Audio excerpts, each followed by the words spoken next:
Hello lovelies, so this is the second time I'm trying to do this video. I got interrupted last time and yeah. So in this video I'm making myself a new seersucker blouse. My old one kind of was falling apart, so I clipped the buttons off of it, rescued what fabric I could, which wasn't much, and decided to try a different pattern. The other pattern I'd done was not a very fun pattern. It was just stripes with darts, and it was just a shirt.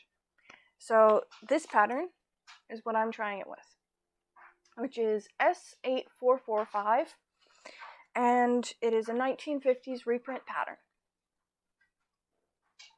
It's an all-in-one raglan sleeve. The one I am doing though is the short sleeve option. I'm hoping to do the long sleeve and 3/4 sleeve. That's the picture of the long sleeve. That's the picture of the 3/4 sleeve. I love how the back turned out.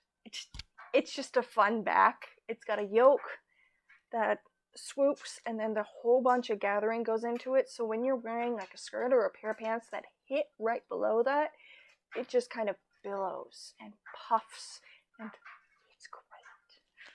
It fits me really well. There's enough room in the bust and in the back for ease of movement. I did change one of the features in it, and I'm not sure how well it turned out. You'll have to let me know, comments down below and all that. But I added an extra layer to the back yoke, and then I put some fusible interfacing in there to try and, well,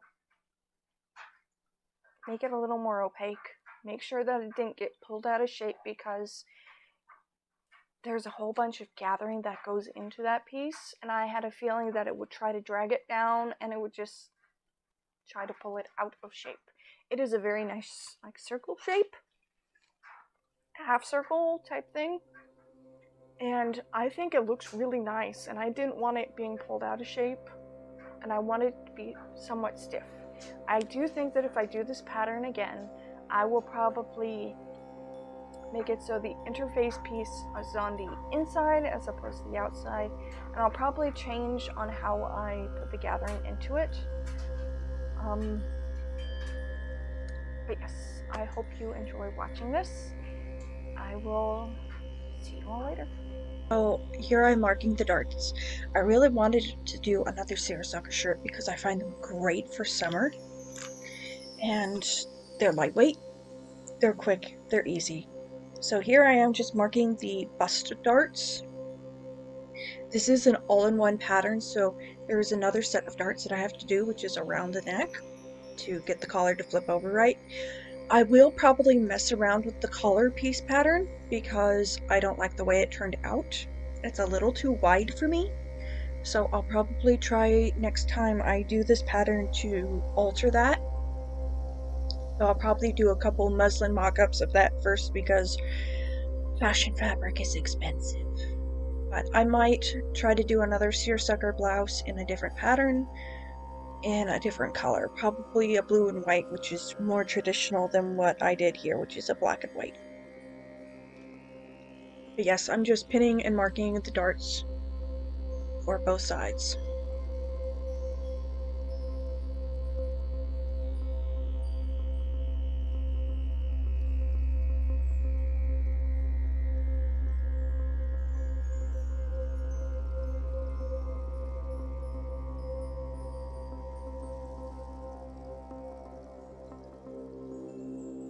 I do try to make sure that the darts are lined up well and that everything is pinned well. That's why I mark both sides and not just one. I also start with pinning the points that come straight from the pattern.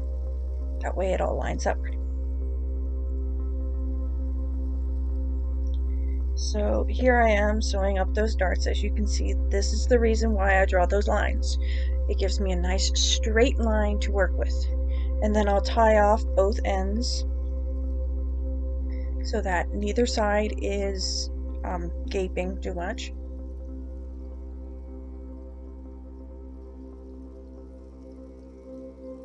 But by doing this, it keeps the bulk at the tip of the dart down, so it comes out looking a little more handmade as opposed to homemade.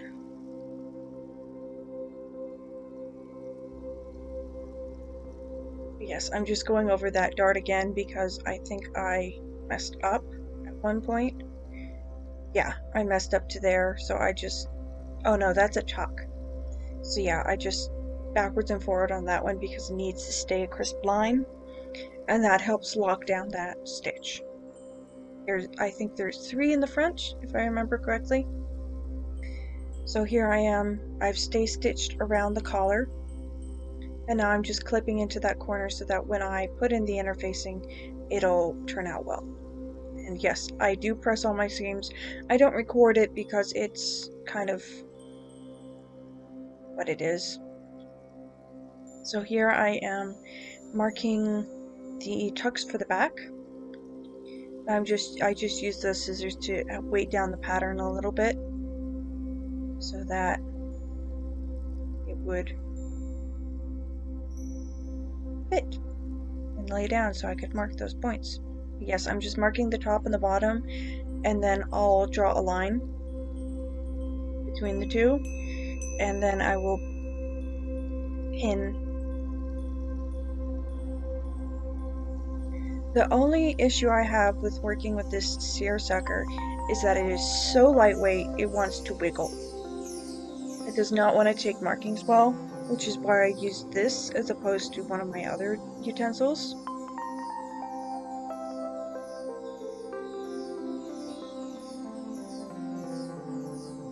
But yes, just pinning and marking front and back.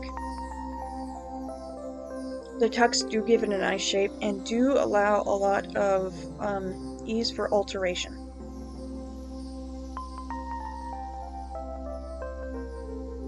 If you need to let it out a little on the waist, this is a great pattern to have because it allows you to do that.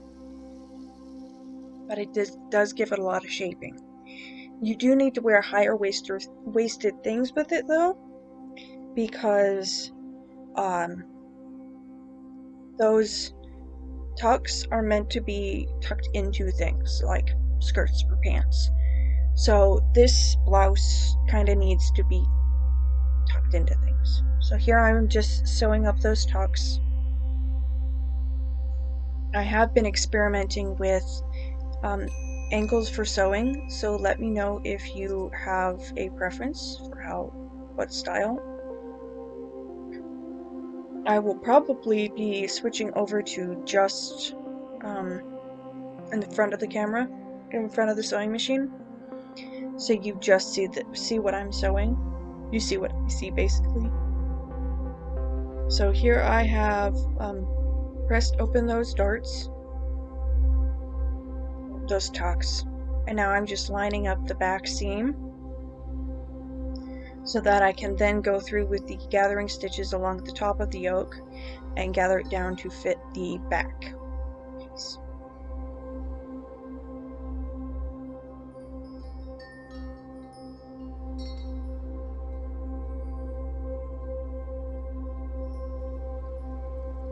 Here I am sewing that. If you're a little unsure on how everything will fit, I suggest basting it together first and then sewing it down so that everything will lay correctly and so you know how it fits. I'm pretty confident with how much I weigh and where everything will lay, so I didn't do that. So here I am just putting through the stay stitches for the collar, and you can see where I interfaced it, and I've also done the gathering stitches. So here I am putting in the back yoke, and how I'm doing that is matching up the notches so I know where to start gathering, and then I will just yank on those threads until it lays right.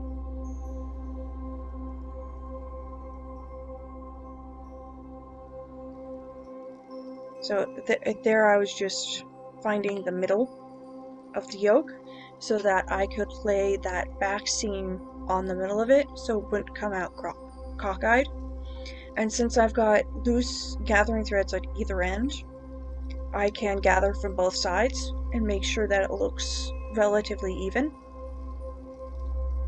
And here I am just kind of stroking them, trying to get them to lay down nicely, and then pinning them down. I do this gathering a little differently.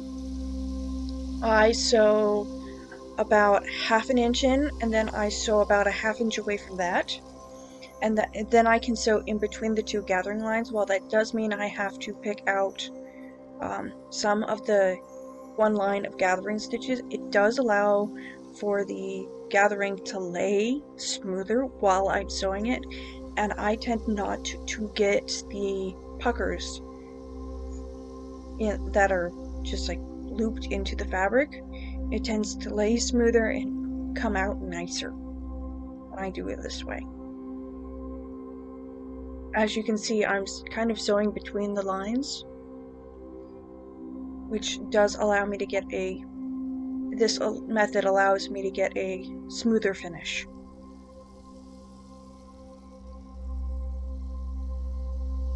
There's the back. So I'm just matching up the back of the collar to the back of the neck, the front piece, and then I am just working around that curve in the back.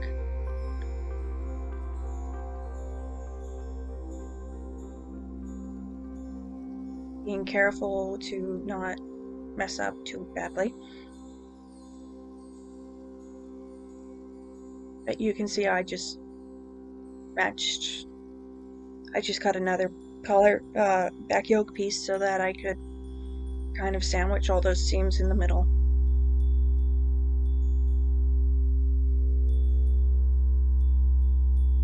I do think that if I do it again, I will probably put the looser piece on the outside as opposed to the inside, so it'll all have a similar drape while the piece will still be able to be maneuvered.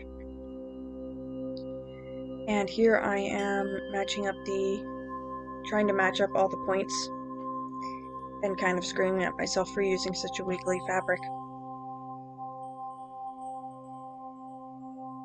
But eventually, with a little finagling and ratcheting, it all laid down correctly. So, do any of you have any ideas for doing live videos? Because I am thinking about doing some. I'm not sure yet. I think I'll probably do one on how I do my hair and how I mess up my hair, as the case may be. And maybe one on trying to do some vintage inspired makeup if I ever get around to getting makeup, because I tried some in high school, but I never really had a lot of instruction or how-to videos at the point, so yes. But back to the sewing. So here I am just sewing up the shoulder seams and sewing down the collar. I will then go through and put in the interfaced bits for the collar and the front lapels.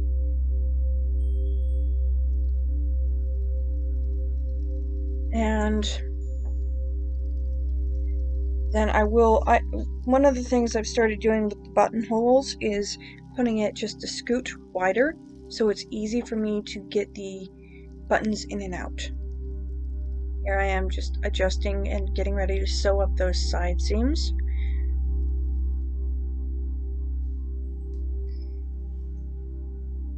Again, this probably would look really nice in a little bit of stiffer material like a poplin, or even like a flannel would be kind of cute. It does need to be a little bit of a lightweight material, but this one was kind of a little bit too loose to really work with.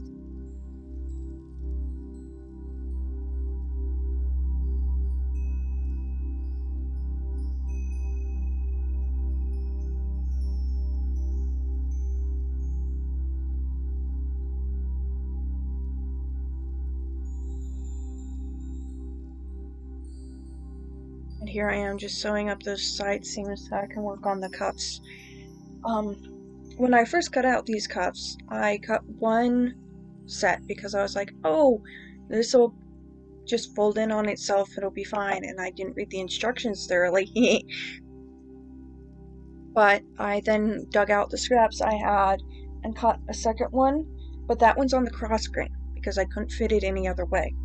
So the part you see I cut first, and on the inside is cut on the cross grain, which does work out because it kind of blends in with the other stripes, but I wanted the stripes to be perpendicular to the stripes on the shirt so that everything would look nice, and also that way the cuffs line up with the back yoke.